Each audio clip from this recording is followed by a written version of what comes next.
दोस्तों आज का टॉपिक है एंटीसिपेटरी बेल के बारे में।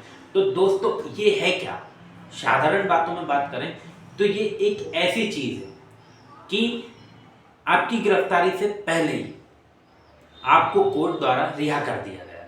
ये ऐसे आसान शब्दों में अपन ऐसा कह सकते हैं। इसके लिए तो इस चीज के लिए कब अप्लाई किया जाता है और कहां से अप्लाई किया जाता है उस पर बात करते हैं। तो जब किसी व्यक्ति के खिलाफ ऐसी एफआईआर दर्ज कराई जाती है जो अजमानतीय मामले की श्रेणी में आती है, अंतर्गत आती है ना, ऐसा अपराध जो अजमानतीय अपराध है, तो उस कंडीशन में उस व्यक्ति को बिना वारंट के भी गिरफ्तार किया जा सकता है ना।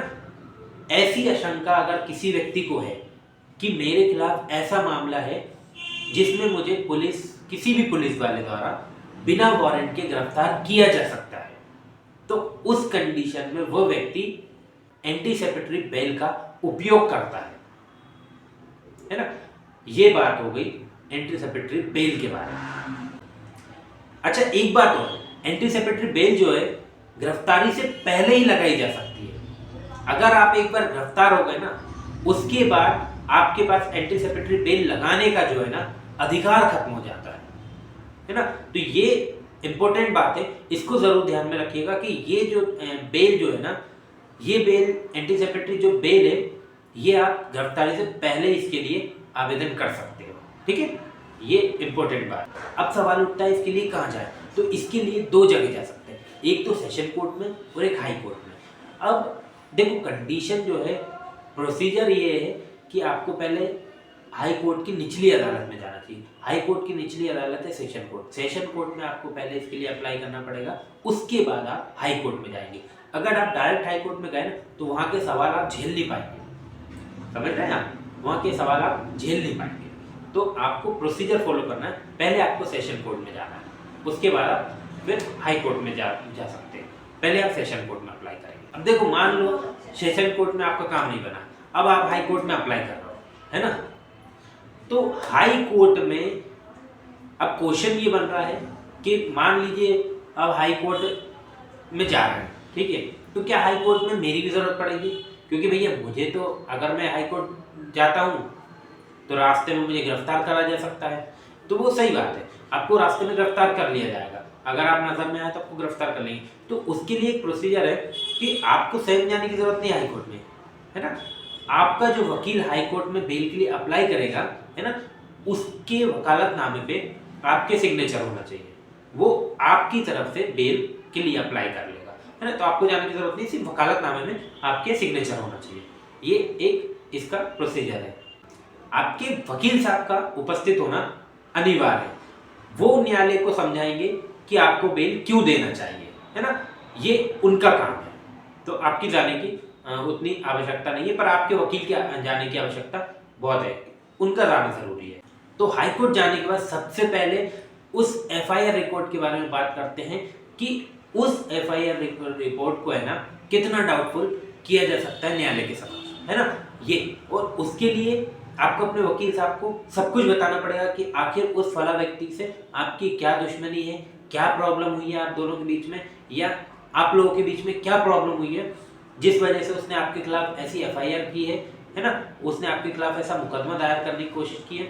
उस कार्रवाई के अगेंस्ट आपको पूरी डिटेल, है ना, आपको अपने वकील साहब को बतानी पड़ेगी, और उन डिटेल के साथ साथ आपके बचने के क्या क्या रास्ते हैं वो भी आपको बताना पड़ेंगे। तो उसके आधार पर ही आपके जो वकील साहब हैं वहां पर एफआईआर के ऊपर पूरा, तो पहला आर्गुमेंट एफआईआर के ऊपर किया जाएगा, है ना।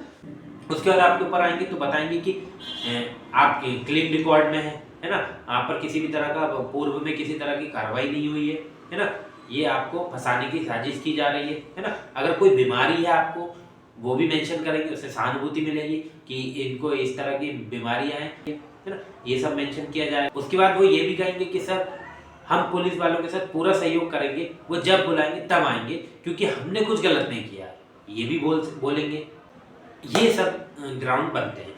देखो कुछ कंडीशन ऐसी होती है जिनमें जो एंटीसिपेटरी बेल जो है ना आसानी से मिल जाती है। वो ग्राउंड कौन कौन से, देरी से दर्ज किए गए मामले, मान लीजिए किसी व्यक्ति ने किसी अन्य व्यक्ति को चाकू मार दिया, अब वो अन्य व्यक्ति जो है उसने 15 से 20 दिन बाद जाकर रिपोर्ट करी, है ना, कंप्लेंट करी।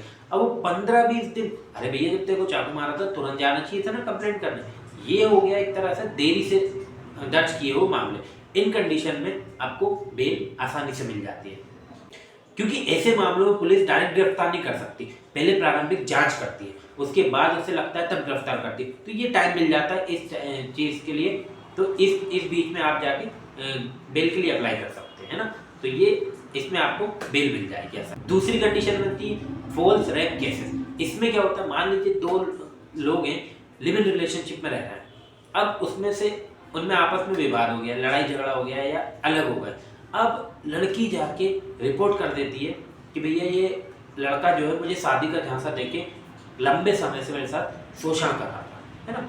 इसमें भी क्या होगा, पुलिस डायरेक्ट गिरफ्तार नहीं करती, इसमें भी वो प्रारंभिक जांच करेगी पहले, उसके बाद किसी व्यक्ति को गिरफ्तार करेगी। ये प्रारंभिक जांच होगी ना, इस बीच में आपको टाइम मिल जाएगा, आप जाके एंटीसेप्टरी बेल के लिए अप्लाई कर सकते हो। लेकिन बच के रहना पड़ता है, क्योंकि भैया नजर में आओगे तो फंसोगे, है ना, तो बच के जरूर रहना पड़ता है। और आपको ये भी रहने को, ये भी कह सकते हो आप इस एंटीसेप्टरी बेल के लिए कि भैया अगर लंबे समय से रिलेशनशिप चल रही थी, झांसा दे रहा था, तो ये पहले से एक्शन क्यों नहीं ली, इतने टाइम के बाद क्यों एक्शन ली, तो ये भी आप एक ग्राउंड बना सकते हो, है ना। तो ऐसे मामले जो डिले है या लंबे समय के बाद दर्ज कराया गया है, या हस्बैंड वाइफ का मामला, ऐसी कंडीशनों में आसानी से बेल मिल जाती है ना। तो या तो सेशन कोर्ट से मिल जाएगी और नहीं तो हाई कोर्ट से मिल जाएगी, पर मिल जाएगी। और जब आपको एंटीसेप्टरी बेल मिल जाती है आपके फेवर में, जब वो ऑर्डर हो जाता है, तो आप उस बेल की कॉपी जो है उस ऑर्डर को लेकर आप थाने जाएंगे। ऑर्डर में ये लिखा रहता है कि पुलिस इस व्यक्ति को इस राशि पर अग्रिम जमानत पर छोड़ दे, है ना, राशि मेंशन होती है उसमें, है ना, ऑर्डर में। तो आपको वो ऑर्डर लेके थाने जाना पड़ता है, और जब आप थाने पहुंचते हैं तो आपको ऑर्डर थाने को देना होता है, और आपका किसी तरह का कोई पैसा नहीं लगता है, बल्कि वहाँ पर कागज लगते हैं, है ना, आपकी आधार कार्ड लग जाएगा, आपकी फोटो लग जाएगी, और जमानत के लिए आप जो प्रॉपर्टी के पेपर वगैरह लाए हैं उन पेपर की फोटोकॉपीज लग जाती हैं, उन सबको सबमिट करके पुलिस आपको जमानत पर छोड़ देती है, रिहा कर देती है। तो उसके बाद क्या होता है, आपको वो प्रोसीजर फॉलो करना पड़ता है जो आपने बेल लेते समय बोला था कि हम पुलिस की सहायता करेंगे, वो जब बुलाएगी हम आएंगे, वो प्रोसीजर को आपको फॉलो करना पड़ता है। इस कंडीशन पे आपको एंटीसेप्टरी बेल मिल जाती है। तो दोस्तों आपको समझ में आ गया होगा कि एंटीसेप्टरी बेल किस तरह से मिलती है, किस तरह का procedure step by step follow किया जाता है। तो वीडियो को लाइक करें, चैनल को सब्सक्राइब करें और बने रहिए हमारे चैनल के साथ, ताकि ऐसे ही वीडियो आपको और मिलती रहे और आपको कानून का नॉलेज मिलता रहे, ताकि आपके साथ किसी तरह की कोई गलत बात ना हो सके। और अगर कोई आपके साथ कुछ गलत कर रहा है तो आपको उसके लिए क्या रास्ता अपनाना है वो आपको पता होना चाहिए। तो चलिए मिलते हैं नेक्स्ट वीडियो में किसी नए टॉपिक के साथ, तब तक के लिए जय हिंद, जय भारत।